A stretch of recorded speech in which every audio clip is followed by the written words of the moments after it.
কক্সবাজার সমুদ্র সৈকতে মা কাছিমের মৃত্যুর মিছিল চলছে। সামুদ্রিক কাছিমের প্রজনন মৌসুমে একের পর এক দেখা মিলছে মৃত মা কাছিমের। টেকনাফের সাবরাং সৈকত থেকে শহরের নাজিরার টেক পর্যন্ত সৈকতের বিভিন্ন পয়েন্টে সম্প্রতি মাটি চাপা দেওয়া হয়েছে অন্তত ৮৪টি মা কাছিম।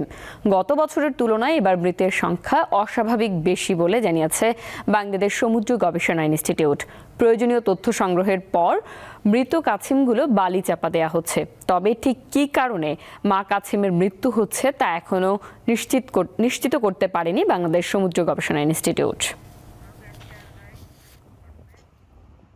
কাছিমগুলো মৃত্যুর কারণ আমরা সঠিকভাবে একদম নির্ভুলভাবে না বলতে পারলেও আমরা বিভিন্ন লিটারেচার বা বই এবং বিভিন্ন স্টেক হোল্ডারদের সাথে কথা বলে যেটা জানতে পেরেছি সেটা হচ্ছে যেহেতু মা কাছিমগুলো ডিম পাড়তে আসে তখন তারা খুব দুর্বল থাকে, তখন বিচে যখন তারা আসে ডিম পাড়ার জন্য তখন কুকুর সহজেই তাকে আক্রমণ করতে পারে।